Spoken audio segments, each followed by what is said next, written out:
Well, I get the pleasure of hosting another guest today who's going to share some fabulous news about how she was able to turn around inflammatory arthritis. She also has some psoriasis that she's been dealing with, and we're going to discuss that as well. She's got a job that requires her to use her hands. She plays the French horn professionally in Broadway, and so she has a dependency from a career point of view of having good finger movement. And we're about to hear how changing her lifestyle has enabled her to now get rid of that pain in her fingers and other parts of her body. And so now she can continue with her job in the most ideal way. So Regan, thank you so much for joining us. Thank you for having me, Clint. It's so exciting to talk to you. Tell us the before and after situation with your fingers. Sure. Well, I have been dealing with inflammatory arthritis off and on for about 10 years. And it never caused a huge impact in my life until almost a year ago in May. My finger, my pinky on my left hand, swelled up so much that I was no longer able to push the valve on my instrument, which I depend on for income, obviously. And so it was super scary. And I'll just show you. This is the instrument. This is the French horn. Mm-hmm. And this pinky could not make a motion that long. Wow. Or which is a very short range of motion, isn't it? But that little very short distance was the dependency of you saving your career. Yeah, I couldn't play my warm up. I couldn't play anything that I had been playing every single day for the last 20 years since I've been playing horn. So it was super scary. And I remember it really clearly because the week that it happened, I got called to play in this group that I've always wanted to play with. And it was like a last minute call, and they wanted me there the next morning, and I wasn't going to get to see the music, so I'd be sight reading, and they wanted me to play the lead part, like the part with all the solos. And so I started feeling something in my finger, and then by the next day, my finger was about twice as big, and I thought, okay, here's one of these flare-ups. It'll go away. It's gone away in the past. The day after that, it did not go away. It was even bigger. And then by the third day, which was the day of the concert, I was just standing in my kitchen. I took a picture of my finger, and I was just crying because I didn't understand what was happening. I had a feeling it was probably arthritis, but I never saw it coming like this to where I couldn't play my instrument. So I ended up getting through the concert, just muscling through it. It was extremely painful, but I don't think anyone noticed by hearing me play that it was a problem. And then so the day after the concert, I was on a mission to find a way to get through this. And I called up every friend that I had that I knew had any sort of problem with arthritis or any pain in their body. I said, do you have a doctor I can go to? I made all these doctor's appointments with all these different acupuncture, osteopath. I saw a holistic Ayurvedic doctor, all these doctors trying to find a cure or some relief for this inflammation so that I could play my instrument. And then finally I came across your program. And about a week after that, actually, I came across your program, started it, and slowly, I'd say about a week or two in, I could start playing the same stuff that I could play before. It was about 2 weeks of working up to be able to move this finger again. And since then, it's just been, there's no issues anymore. It got better each day. Every day I could do something that I couldn't do the previous day, that I didn't even know I couldn't do the previous day until I could do it again. And it didn't hurt. So super exciting. And today I have zero pain. I can play however many shows or practice however many hours I want. There's no pain in my fingers whatsoever. So it's super exciting. And I thank you so much for sharing the knowledge that you've found with us. Oh, most definitely. Just, if this were the only result, this conversation were the only result for putting the information out there, it would be worth it, Melissa always said, if it just helps one person, then it's worth putting it all together. So just this moment right now is the reward, and everything else is just has been bonus, So, Awesome. and I believe that before we dig deep into your story and share, the parts that you emphasized and all of the, auxiliary things that you did to improve your situation, I believe also that you had pains in your knees and your feet as well, and that's also gone. Correct. It was in my toes and my feet, my ankles, my knees, and I have no problem, especially running. I can do anything, running up and down stairs if I want to. There's no problem. It's awesome. It's awesome. And I should add that we talked just before we started here that you didn't end up getting to a rheumatologist. You didn't end up getting to a doctor, did you? Because I guess when you see all the symptoms disappear, to put it in your words so that there's no pain whatsoever, you don't really then feel like you want to go into that world and look into, medication options and stuff when you feel good, do you? No, not at all. And I've always tried to avoid doctors anyway, just for my own idiosyncrasies. But I wanted to try everything I could to heal this on my own before going to see a doctor. And you're right. I don't have any desire to see a rheumatologist, even though I know that it's completely necessary for some people sometimes. Luckily, I guess I caught it early. I don't know, maybe because it's such a small movement that arrested my entire life, and I made a huge adjustment. Maybe I caught it early enough to where I didn't have to go to a doctor. I don't know, but either way, I'm super happy to be where I am now. Did you find, just before we get into your story more, there's just a curious thing that sometimes people ask me in my support group, my fingers hurt, should I use them or not? I'd be interested in your feedback. When your fingers were inflamed, using them extensively with your horn, playing regularly, did you find that it irritated them, created no difference, or actually seemed to help them? When they were really inflamed, I couldn't use them. So I can't answer that part of it. But when they started to kind of come down a little bit, the more I used it, the more it helped. And that's actually something I wanted to tell you, because I also play piano. Oh. And I know a lot of people have a piano in their house, whether they play piano or not. But something about using my fingers in that very delicate motion where you're pushing, it's actually an acoustic instrument. You're pushing a piece of wood that activates another piece of wood that hits a string. It's a lightweight movement, and it's bouncing. And that really helped my fingers, even though I'm not a professional pianist or anything, but even just playing some scales, that helped my fingers a lot, actually. I would feel better the next day if I did that right before I went to bed, just playing for 15 minutes instead of watching TV or something. So that might be something that other people that have pianos, whether they play them or not, can do that could provide some relief. Yeah, I find this really interesting. I'd like you to compare that to using a keyboard. Do you find that using a regular computer keyboard offers the same relief or not? Oh, for typing, you mean? Yeah. I do. Yes. Okay. Yeah. It's the same gentle. Yeah. It's a gentle stroke. It's similar to me. I feel.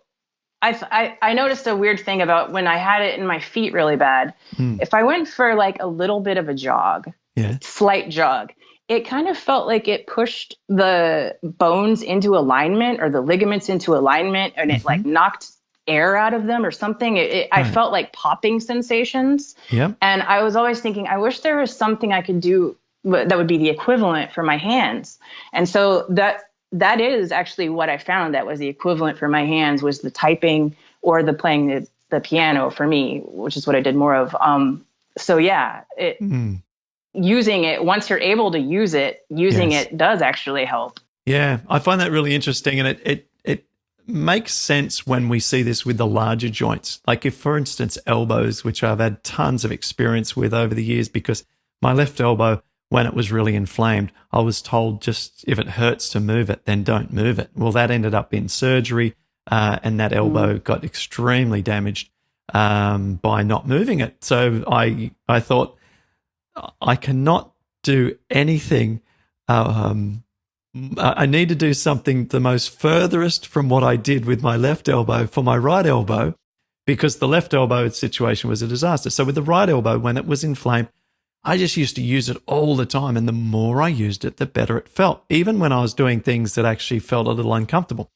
And, with the fingers, it's such a fine balance between not wanting to load them, like hold groceries in them, or open a car door where you pull up hard on a handle and pull the door open, where the synovial tissue gets inflamed, but you want to use them. And so I really like how you've distinguished, this difference where you were playing the piano, which is movement, but without loading, as well with the typing there. So, it makes sense to me that, if we didn't have to have a joint in our body at that point, it would just be a straight bone.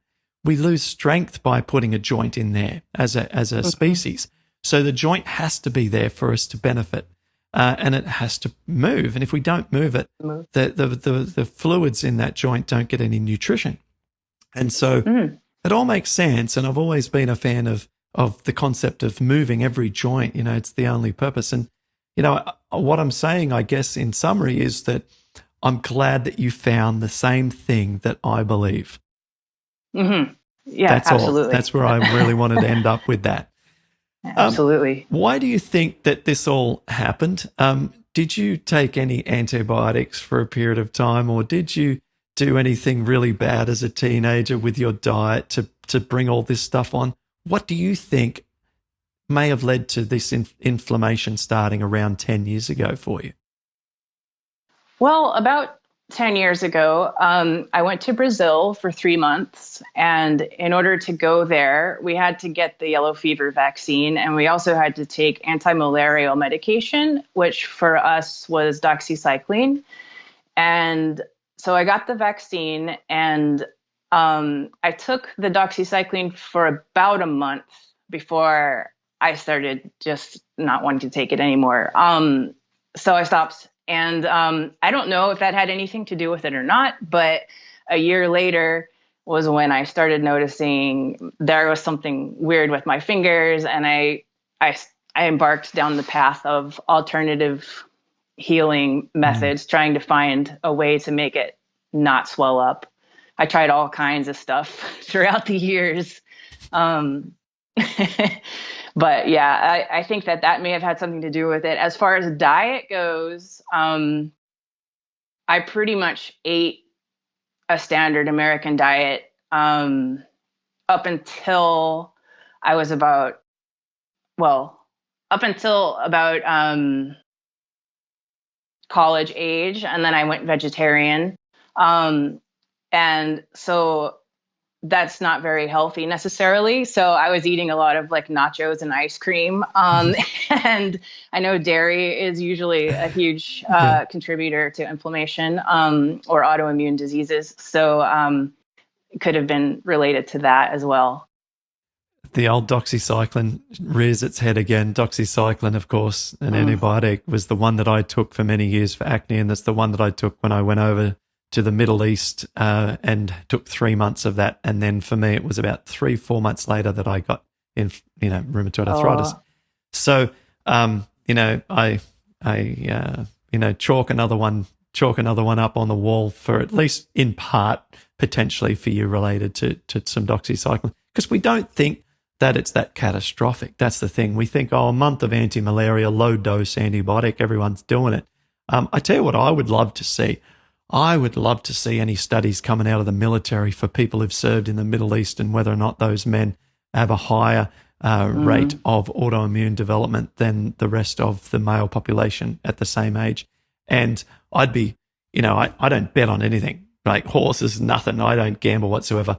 But I would have a verbal bet and belief that they are going to, if not already, start to show a sign of increased autoimmune conditions by taking anti-malarial antibiotics for an extended period of time. It's going to happen.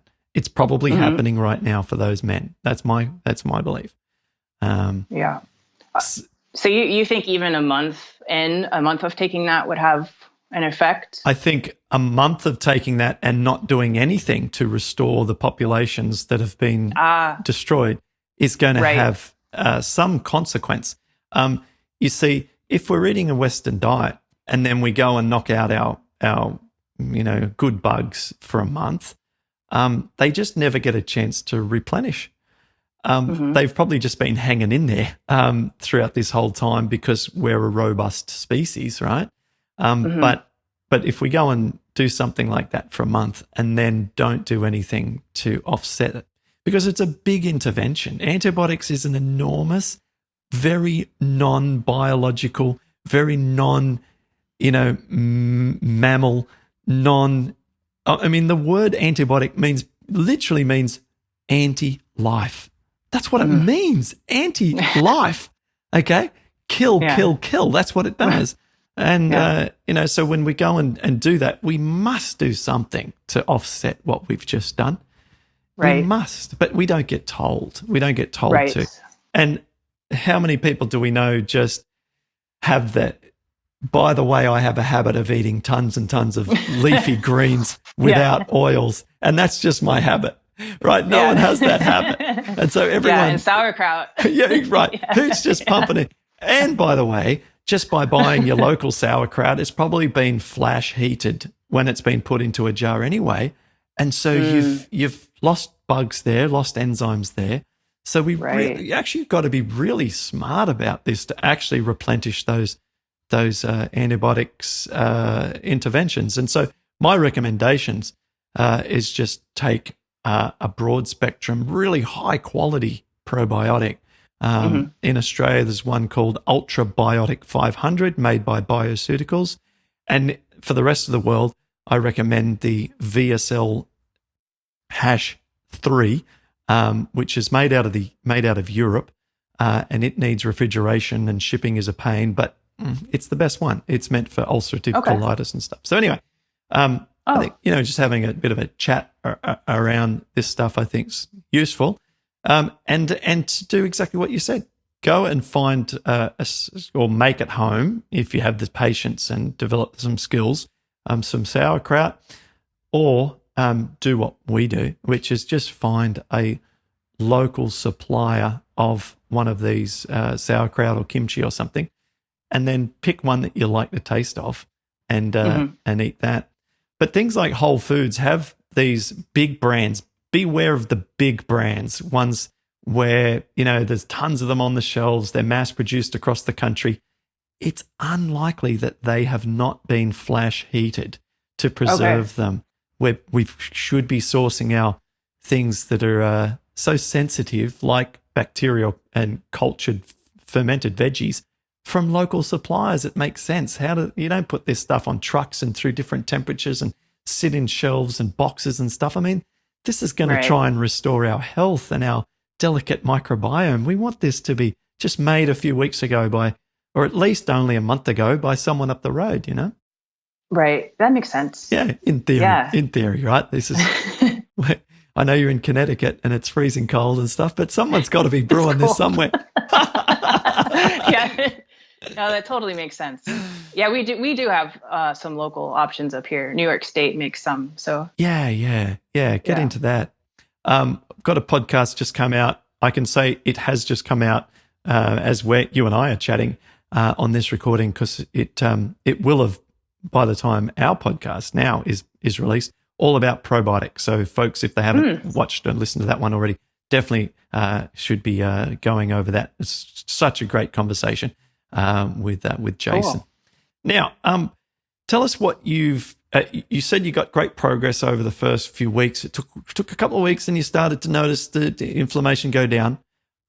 What do you feel were the things that worked the most for you? Or do you feel it was just putting it all together? Give us your thoughts on the whole process.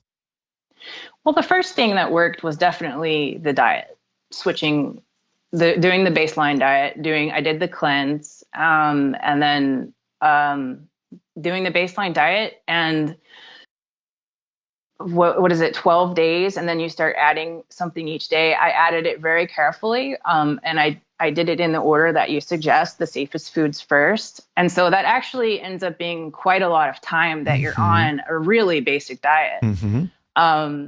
And I wasn't really exercising that much. I was hiking with my dogs, probably 3 to 5 miles a day. But I wasn't doing hardcore cardio at that time because I was getting enough progress with just what I was doing with the food. The green smoothie is great. I have it every morning for breakfast, and after having it, I just feel like $1,000,000. And so that's a big thing for me. I also have one in the afternoon sometimes, depending on how early I woke up. So the green smoothie is super important. The juices, the celery cucumber juice was really important.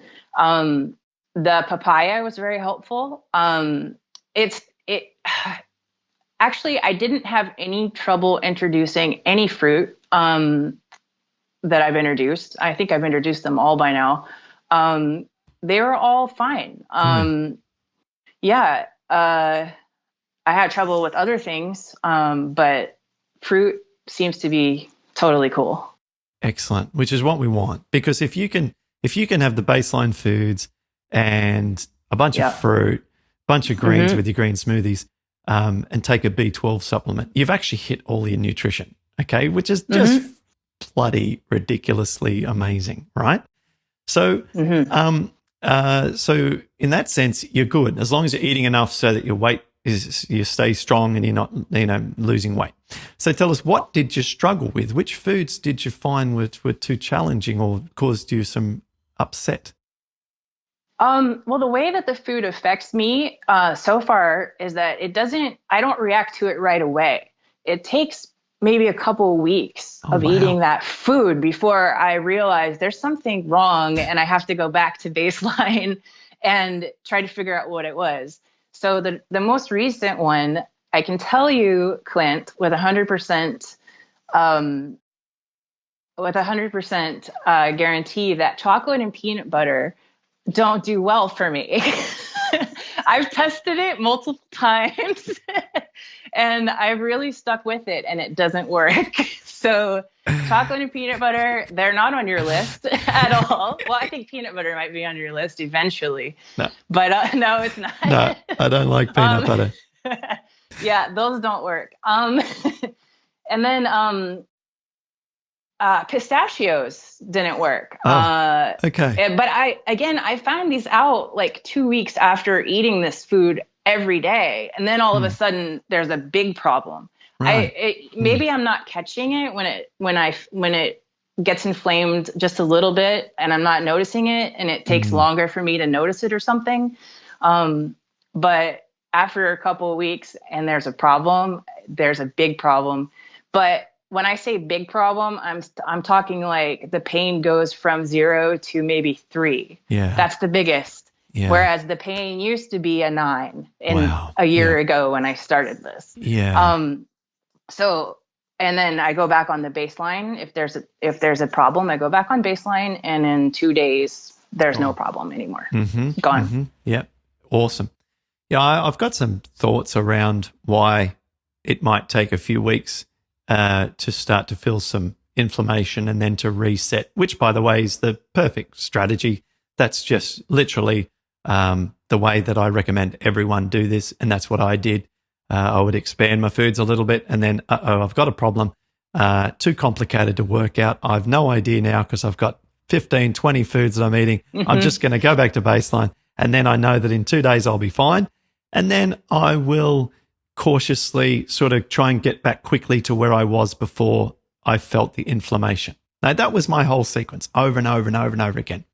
And then what was happening is that maybe a month would go by before I'd have to reset, and sometimes 2 months. And then what I found out later is that I could reset back to a potato curry, and my reset diet actually just became basmati rice with white potatoes and a whole bunch of sort of curry powder with some onions. And so it was like my reset food became almost as delicious as anything else that I was eating. And things actually just got easier in that sense too, because I really enjoyed that meal as a reset meal. Another reset meal became mega miso meal, with miso rice, seaweed and basmati. That became a reset meal as well. So everything, the bars were being lifted all the time away from the real true baseline. Right. And as to why maybe eating a food and then it feels like a creep, I notice this a lot with oats. I saw with myself, and I seem to see enough with other clients to notice a trend that sometimes they'll start oats for breakfast and then they'll eat them and think they're fine, but after a couple of weeks just start to suspect or to point the finger at oats and think, I don't think something's right. And whilst it's very, very hard to work out what that might be and why that might be, I think it might be that oats are slightly acidifying versus most of the other foods, particularly early on, which are all alkalizing. All fruits, with the exception of like one or two, are all alkalizing. The buckwheat, quinoa, amaranth, if you're eating that, all alkalizing. Sweet potatoes alkalizing. The greens are alkalizing. So often people try oats as one of their first foods that are just ever so slightly acid forming in the body.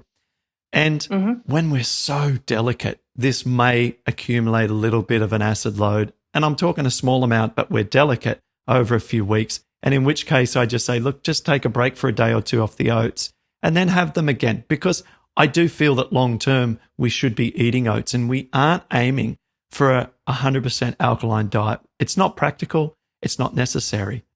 But at the start, it's hugely necessary and, impractical, hard to do, but beneficial. So all nuts are acidifying, okay? So maybe we've just got a little bit of an acid load building up there. And if you're not exercising enough to sweat out some toxins and to really alkalize the body through aerobic exercise, maybe that acidity just builds up a little bit, And this is why there's multiple variables. And this is why if someone's doing Bikram yoga every day, or they're on a stationary bike for 30 minutes every day and really sweating, maybe they can handle the nuts at the same point, no problem. So we've got a lot of variables going on. And that explanation I gave about the acidity, it might not even be accurate, but I don't know anyone else in the world who's trying to work this stuff out. So that's my that's my belief system around this. And I have another one around nuts in particular, and that nuts,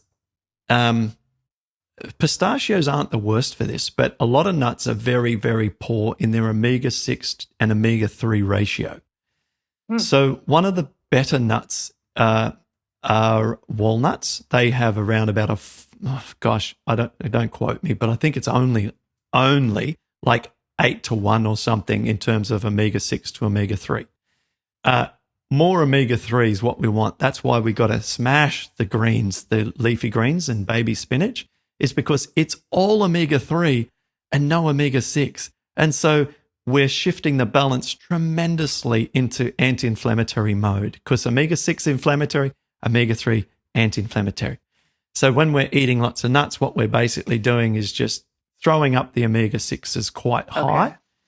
And what I want to say again is not to cause alarm with people. I was looking around. Normally I have nuts sitting everywhere on my desk. I eat a lot of nuts, okay? Once your body is okay, it's like the acid, it's like the acid load thing. The body shouldn't avoid eating nuts. We just got to be careful in the early stages. And so there's a couple ideas there that may or may not be the link between the pistachio nuts, but acid load and the inflammatory pathways of omega-6, they're just two ideas that it could be. And ultimately, nobody knows for sure. And the best way is to do exactly what you did and reset. And then before you know it, you can be back to where you were before the problem started. And my guess is that if you keep having handfuls of nuts here and there, that eventually it won't cause that reaction that you got. So, yeah. Yeah, I think it's also about balance because I work at night a lot, most of the time. And so I come home really late. I get home around 1 a.m. most of the time. And it's super hard not to snack on something between leaving work and going home. And so when I tried the pistachios and they were okay, I didn't have a reaction for a few days. And I thought, okay, this is okay. So I started eating them every single night. Yeah. And I think it like you just said, it's the acid overload, or it's a lack of balance. It was too much of one thing that was okay, but having too much of it makes it not okay. I think I just said the same thing that you said in a different way. Yeah. But I was trying to think about it in terms of balance, because the bulk of my diet is baseline diet all the time. And then I'll add something else that might be a little challenging and see how it goes. Just trying to keep everything in balance. Yeah, and if we wanted to try and keep the nuts, just because I'm enjoying this sort of train of conversation, you could also,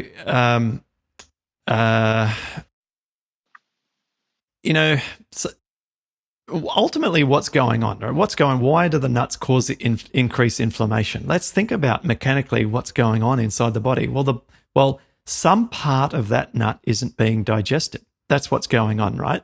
So as you say, a little bit of something, the body can break it down, especially when it's hungry. Okay, if you're hungry, all of the arrows for digestion are being pulled back to the maximum, and the digestion goes bang, and it just breaks everything down. You've got your bile juice being released. You've got high stomach acid in the stomach. You've got digestive enzymes flowing in from everywhere because your body's like, I need fuel, I need food, and everything is going to go straight to breaking down that food. So if you're hungry, eat the nuts, bang, no problem. Lots of enzymes, as I said, lots of hydrochloric acid for the proteins, and the bile juice will take care of the fats. Okay, break down those, emulsify the fats. So what may have happened as well is, you're in the habit of eating the nuts, and some nights you might actually not as hungry as what you've been in the past. And you're just kind of snacking because, God, they taste great, don't they? Yeah. They taste great. And you're just like, well, I eat nuts when I come home from my gig, right? And so you're just eating your nuts, maybe and some nights maybe just not that hungry. And some of the power, the fire behind the digestion wasn't as ready. That's another thought around this. That makes total sense. So, and of course, late night eating also is not a good thing. And one thing that Dr. Shinya says is okay from enzyme factor, and I take a lot of value into his opinion, is that if you're hungry at night, just eat fruit because it gets digested so quick.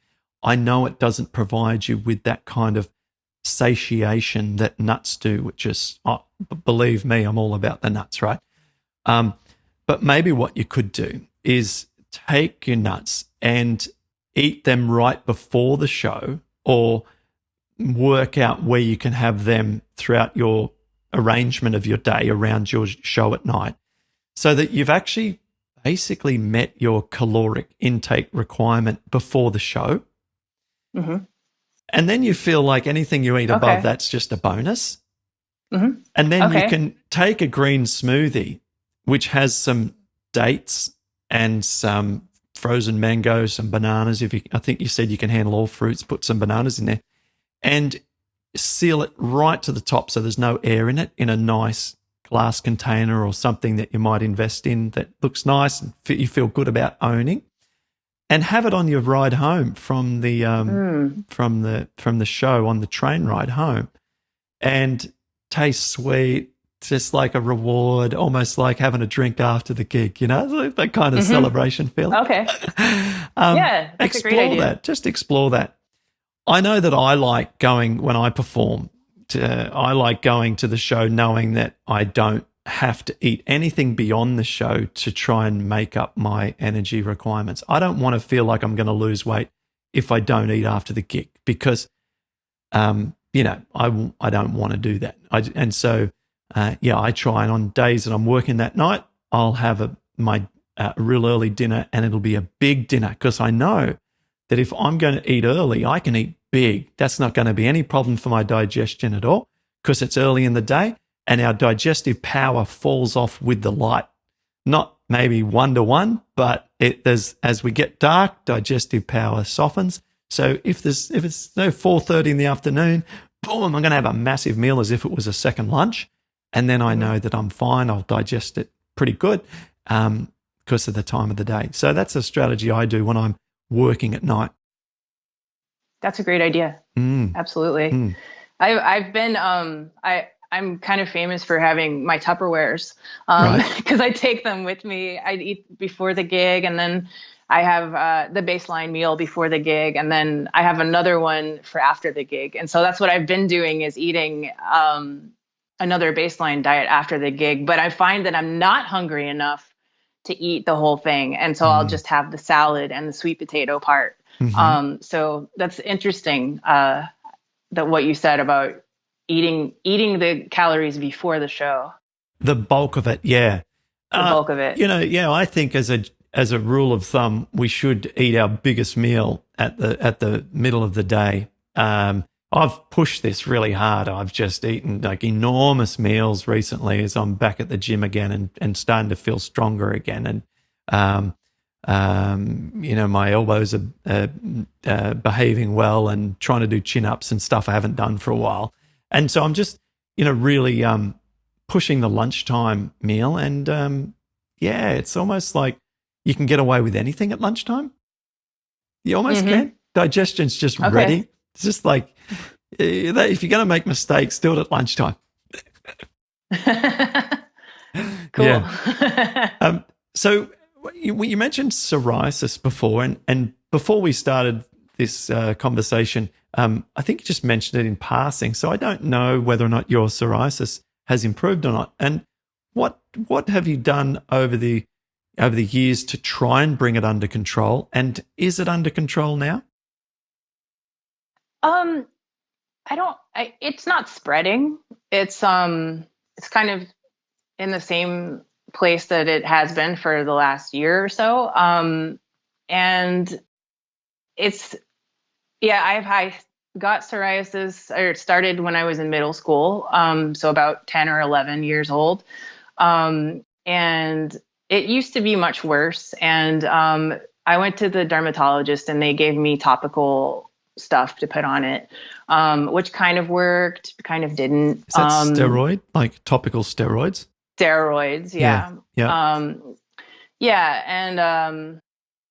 And so I've just kind of lived with it. It's really embarrassing, to have that on your body. I don't have it all over my body, luckily, just in a few spots, but it's nerve-wracking. And I just kind of dealt with it. I went to one dermatologist who said he could laser it off for me. But like I said, I'm shy around doctors. I don't really like to get medical treatment if I don't have to. So I passed on that. And I just, every once in a while, I'll put some steroid cream on it, and it's fine.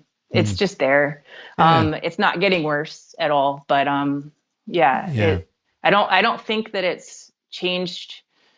It may have changed a little bit since starting your program, in the fact that the topical creams seem to work better now than they did in the past. So for whatever reason, I'm sure that has something to do with healing the gut. But it still hasn't gone away completely. But the cream is more effective now than it used to be, for sure.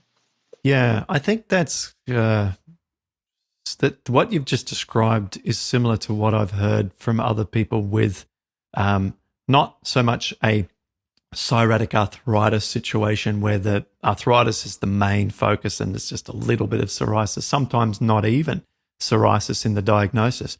But if we're talking just true psoriasis patches, these things are stubborn, aren't they? I mean, they really do have a persistence that's, I imagine, extremely frustrating.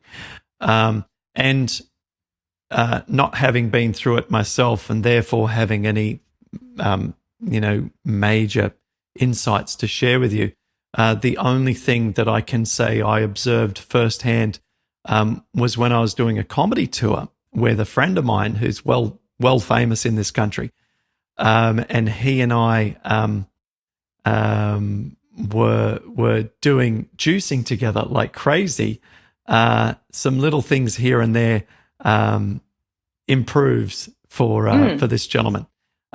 So yes, let me I've just heard leave about it at that that. working. Yeah. So I think that the more raw you go with psoriasis, I think there's an opportunity for improvements there. Okay. I will definitely explore that. So, for example, if you wanted to, just as an experiment over one weekend, or if you have got a week off or something, maybe just try for 2 days just doing the majority of your foods being through green smoothies, and just increase the calories by adding lots more dates and just make them. And then, just see whether or not you can influence it. That's the thing. If you've got an influence on it and you can observe it, then you've got power over it. So I think right now you might be still looking for how can I get some power over this without the cream and stuff? What else can I do? The other thing I would do is just do some mega dose probiotics on it and see if that does anything as well. So some serious probiotics and see if that can influence it. They'd be the two places that I would start, and just to see, because you've obviously developed a lot of skill around you getting on top of the pains with the arthritis, and so now you can move on to stage 2. And what can we do about the psoriasis? It'd be good, right? Yeah, that'd be awesome. Yes. Yeah. Would you like to share anything else with us about your experience? Any tips that you have, or any interesting stories that you've built up by doing this? Well, I mentioned before that I wasn't really exercising much, but I wanted to include that has changed in the last couple of months. I have a really nice road bike, and so when all this started a year ago, I knew that I needed to exercise. And I got my road bike and tried to put it on the stationary trainer so I could ride it in the house. Well, my hands were so inflamed that when I went to open the valve to put air in the tire, my hand actually broke the valve because my hand was so stiff just trying to turn it and put the bike pump on it. It broke the valve. So I couldn't even pump the air in the tire. So that has changed so much that a couple of months ago, I said, you know what? I need some more direct cardio exercise. I'm gonna get this bike back out. Clint, I got the bike out. I changed the tire myself. I took the tube off or whatever. I don't even know the terminology, but I had enough dexterity in my hands to remove the tube from the tire with the tire irons and put the other tube back in there and do all this stuff that I could never have dreamed of doing before. I couldn't even pump air in it before. And I was able to change the entire tube this time. And now I ride my bike every morning on the stationary trainer. I wake up. Here's my routine. I wake up. I take a sweet potato. I put it in the oven. And then I chop some ginger and I put it with some boiling water, and that boils. And then I work out on my bike for 45 minutes. And by the time I'm done with the workout, the potato's ready and the ginger tea is ready. And I'm ready to start the day. I have my green smoothie, feel like $1,000,000. And then I also installed a pull-up bar inspired by your story with your elbow. I installed a pull-up bar in my house, and I can't do a pull-up yet, but every time I walk by it, I just hang off of it. I do a little bit of Mm. pull-ups because it's strengthening the whole hand. I feel it, and I can hang off of it for much longer than I ever could before, and I can pull up further than I could before. So I'm actively pursuing these strengthening and exercises, and then also the cardio. You made some comment about I don't remember where you said it, but the cardio clears out what did you say? The immune complexes in the joints. Yes, Mm-hmm. that's what you said. Mm-hmm. Yep. And that just clicked with me, although I couldn't remember it, but it clicked. And I said, that's what I need to do. And so I've equated like sweating it out, sweating the inflammation out in a way. And I see it coming out of my hands and I'm like, yes, that's it. We got to get more sweat. And so I work out now hardcore every day. And it's definitely accelerating the healing process as well. That's so good. I'm so glad that you're doing all that, not just for yourself, but I want anyone who's watching this or listening to this, please take note. Arnold Schwarzenegger said that throughout his career that his father told him you should earn your meal by working out, doing something physical, and then your body's ready to eat after that. And it comes back to what we talked about a minute ago about having hunger, right? Mm-hmm. And so your body's primed after doing this big workout in the morning. You've woken up, boom, you're sweating, detoxifying, getting everything going. I mean, I'm just so excited about the whole process that you've just described. And then you come off the bike, everything's moving better, your heart rate's up, you've detoxified, you've cleared all your joints, and then you're hungry. So you eat your meal, you deserve your meal, your body's rewarded. This whole process is fantastic. Hanging from the bar, I swear, really helps the fingers, helps the hands. It improves grip strength. It says to the fingers, hey, you little buggers, you got to do something. If you want to work well, you have to earn it, and it really does. I love the whole hanging thing, not just for and people will say, but my fingers hurt, and if I try and hang from a bar, then I think that like it's going to inflame them. This is so counterintuitive, but I swear that holding a bar, not like holding groceries where the very thin piece of plastic from the groceries really gets into those fingers and causes them to really swell. But when we hold a bar, it's like our whole, particularly a thick bar. I like thicker bars. When we hold quite a thick bar, then it's just such a natural position for the hands to squeeze their fingers around. And it seems to disseminate the pressure evenly throughout the hand and fingers so it doesn't seem to cause the problems with the synovial tissue. So I would encourage anybody. I believe everyone should have access to a gym or Bikram.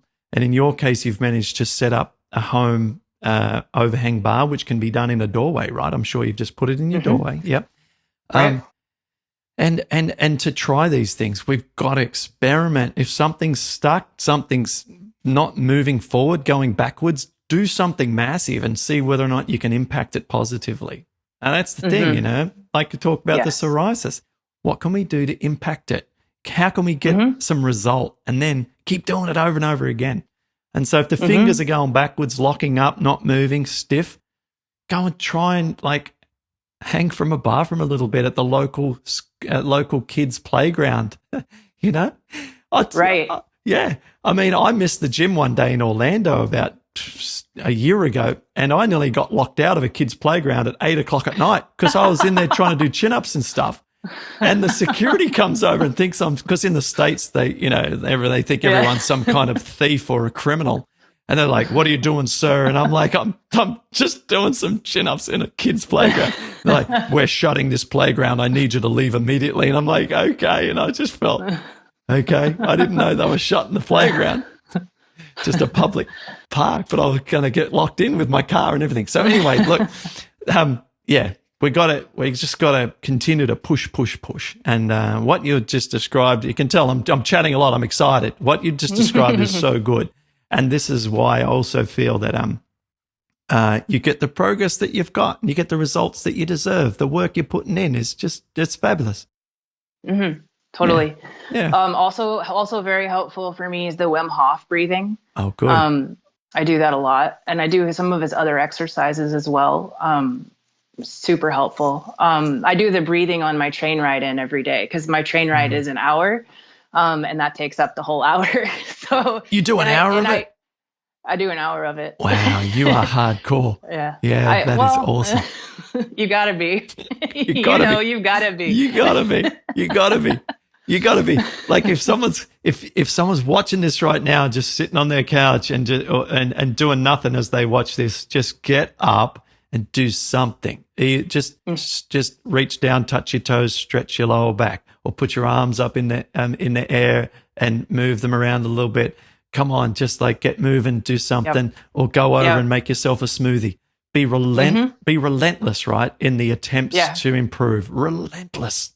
Yep. I would be back when I had a bunch of pain, I would be at a rehearsal, and if we had a 10-minute break, I would go backstage and do jumping jacks just to get the blood flowing, because I felt better after doing that. Every chance I got, every second that I had, all I was doing was thinking about, what can I do? Do I need to do yoga? Do I need to meditate? Do I need to lay on the ground? What do I need to do? Do I need to stretch?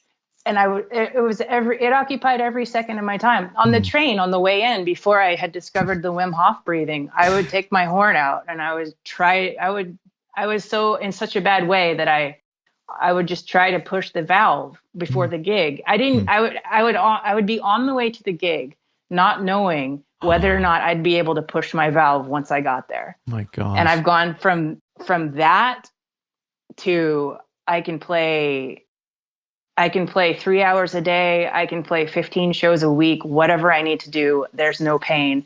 And that's because I took every second that I could and I tried to do something to make this condition better.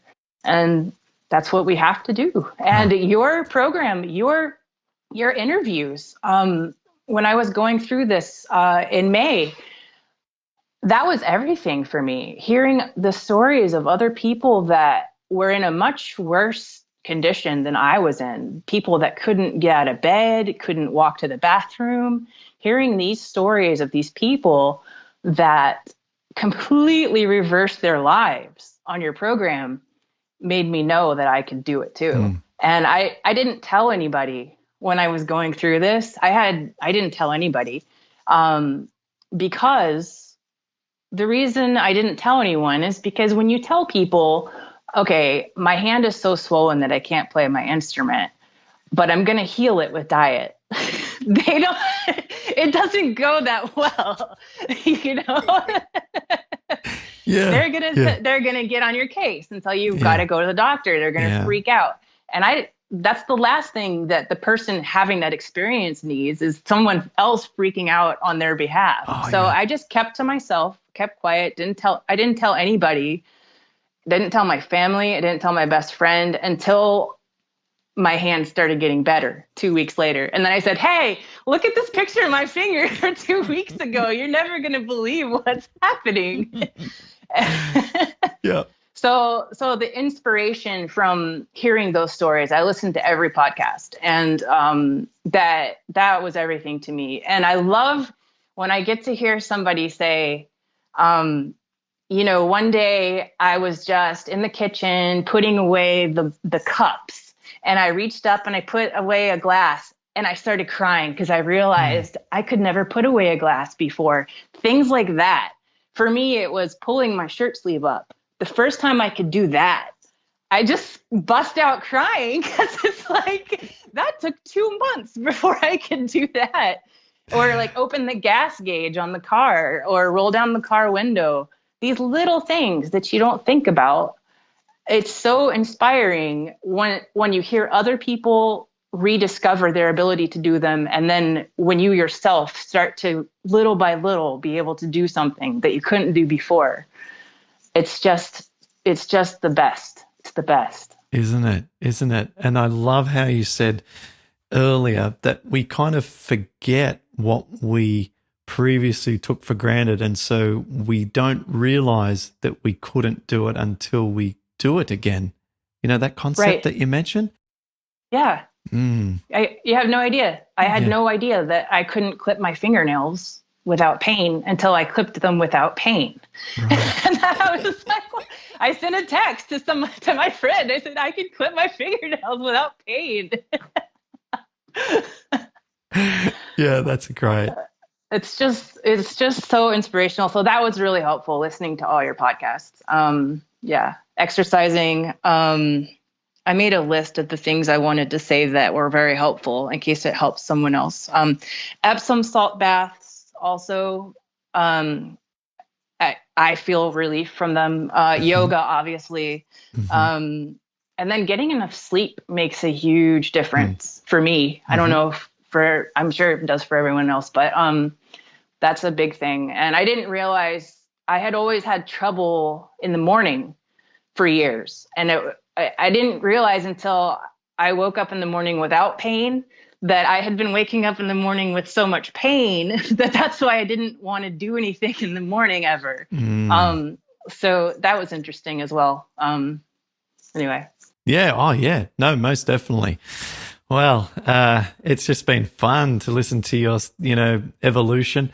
And I when I hear people like yourself describe the sorts of daily habits that I know are going to sustain your health long term, that's when I feel this pure joy, because I know that what you're talking about in your improvements isn't fleeting.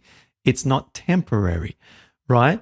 When I don't have the same level of elation is if someone tells me a story, and I don't normally invite the following folks onto a podcast at this point, but when someone tells me a story that they came off methotrexate 3 months ago, they don't exercise that much, but they're feeling no pain, they feel great, I think, let's give you 12 months and just see how you're doing before we kind of just see really where you're at here, because 2 months after methotrexate, it still could be lingering a little bit in your body. You're not exercising, that concerns me. And I just feel, look, do we have a case here, a situation where this is going to be extremely long-term success, or are we at risk here of things starting to slip a little bit now that the person's no longer on the drugs and they maybe could do some more things with inflammation reduction as a preventative measure? And so I feel a little concerned about that. And if people want to share their story, I'm like, oh, let's just wait a little while, increase your exercise, give it a few months. We'll just see how you go in a few months.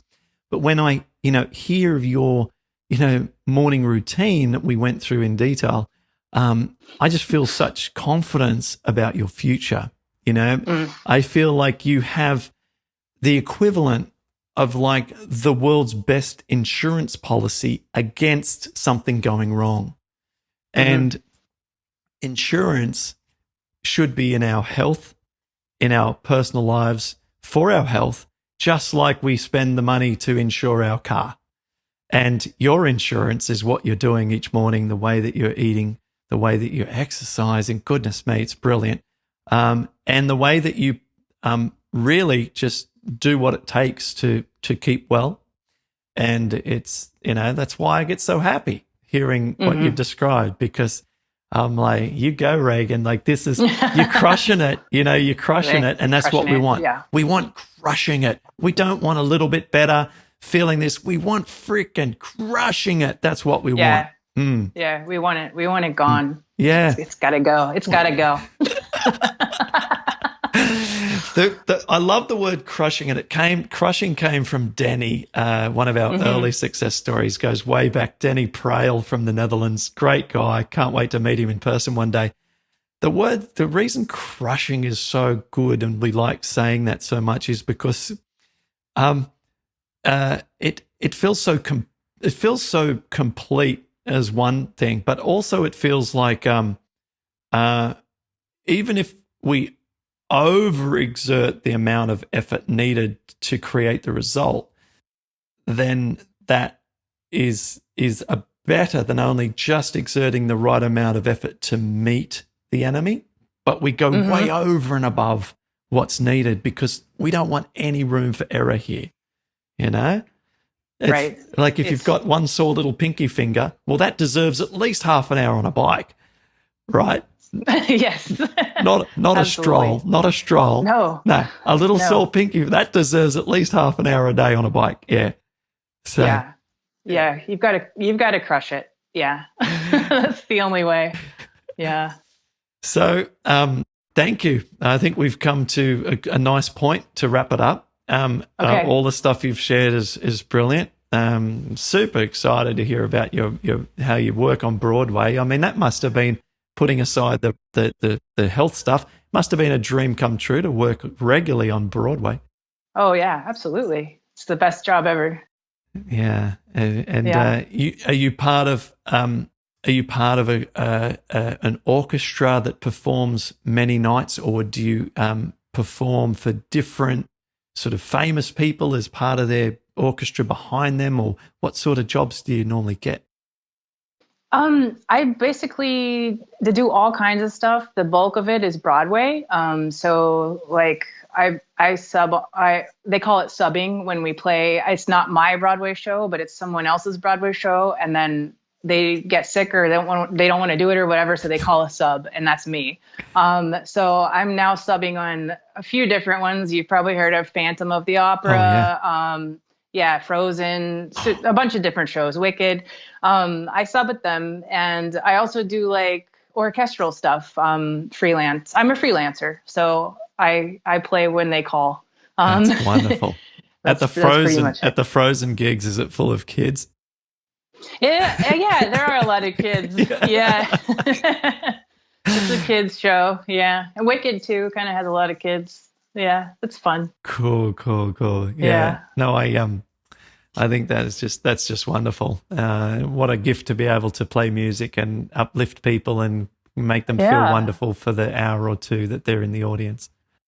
Well, and there's a lot of musicians that experience arthritis and they don't say anything because the last thing you want anyone to know is that you're having trouble playing your instrument. Mm-hmm. So since having had this experience, I've posted about it on Facebook, and a ton of people have come up to me and asked me further information on your program. What did I do to get this? Because they have a little bit of pain in their hand, but they don't know if it's arthritis, or some people have a lot of pain. And I'm glad to put this out there for the musician community who maybe they don't, or any community that they don't have a full-on diagnosis of rheumatoid arthritis, but they have a little bit of inflammation or a lot or whatever that's bothering them. They can be healed with this method as well. The diet and the exercise, it works. I didn't tell you my numbers, my blood test numbers. Yeah. Okay. So the big one is the rheumatoid factor. It went from 31 to 15. Wow. This was tested in May and in December. So 31 to 15. My ESR went from 11 to 9. Mm-hmm. And my CRP, interestingly, kind of stayed the same at 5. Mm-hmm. And the second time I got the high sensitivity one, and that one came back actually as 6. But the normal one was 5 both times. So anyway, I just wanted to tell you, I was super excited about the rheumatoid factor going from 31 to 15. Oh, and my ANA autoimmune went from positive to negative. Oh, wow. Yeah. Yeah, well, you don't see the rheumatoid factor come down much, and it's something that doesn't alarm me if someone's rheumatoid factor doesn't come down. But when it does come down, obviously that's really cool. Okay. So mine came down, but didn't come to normal. So, nor did Dr. Monica Agrawal, who is a doctor who I interviewed on an early podcast. You can search for her and listen to that. And we talk about rheumatoid factor. And as a clinician, she talks about how the concern is not associated with that marker. It's associated with the inflammation markers. So, what'd be interesting is if we'd have known what your C-reactive protein was before, when you're young, had no inflammation even to think of, because some people might sit around that level anyway. Like your low marker might be around 4 or 5. I'm not sure. Oh, okay. But I'd test it again in a couple of months and just keep an eye on it. But if you're not feeling inflammation in the body and you're not aware of anything else going on, like a chest cough, some kind of short-term injury, hurt yourself, if there's no other contributor to the inflammation and you don't feel any in your body and you're getting 5s consistently, I personally would start to develop a feeling of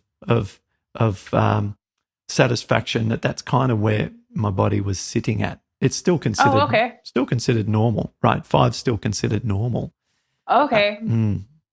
I always heard you say that you like it less than 1, but so that was my goal. Yeah, less than 1's fantastic, but if you're not feeling any inflammation and it's sitting at 5, then it's hard to hard to see where that extra 4 drop in 4 is going to come from, And that's what I say. It'd be nice to have known. Okay. It'd be nice to have known before all this where you were sitting at. But that's obviously who goes and gets a blood test when they feel great? Nobody, right? Right. So just keep an eye on it. Just keep an eye on it. Your SED rate of 9 is also really normal. Like it's up to 20 millimeters per hour, and yours is at 9. It's very sort of non-eyebrow raising. It's just like, just like anyone on the street kind of thing, 9. But yeah, I think, just see if you can get the C-reactive protein down from 5, because that's at the upper limit of normal, and it'd be nice to get it down a couple of notches. I'm just not sure where you're going to find it if you're feeling good already. So don't be tremendously discouraged if it stays sitting around the 5 marker. Maybe that's where it's going to sit. Okay. I've seen Do you people. think that? I've seen people who have been blown up, like totally lit up throughout their whole body, and they've got like normal C-reactive protein. Okay. Oh, wow. So it's not like, and your C-reactive protein compared to someone else's is incomparable. You cannot draw a comparison because it's like, how does your body respond to inflammation compared to someone else's body? That and they respond very differently. And so all that we can use this measurement for is a comparison between our own measurement and another one of our own measurements. And that's it. Okay. Never compared to somebody else. Okay. That makes sense. Yeah. So you just may have a very, very sensitive reaction to inflammation in the blood, and just a little bit going on there, and it's showing up a 5, which is upper normal. And so, that might be just, where it sits, and maybe you can get it down. Not sure. Yeah, certainly not having the pain in the joints, moving freely, feeling super healthy, no pain again, and just waking up, no morning stiffness. I mean, it's hard to improve upon that, Yeah. Pretty awesome. So that's ultimately how we live our life, that we're aiming for maximum health, maximum lifestyle. Yeah. And having complete control. What you say is true. I really do feel like I have complete control over this condition. I know it's not gone. I know I'll probably always have it, but I have complete control over it. It's so cool. Great. Thank you so much, Clint. All right. No worries. Well, really great chatting with you. Thanks for sharing your story, and keep up the fabulous work. Thank you. Thank you for all your help and all the people that you've helped. I don't even know what to say. It's everything to be able to feel this way. Thank you. Awesome. Thanks so much.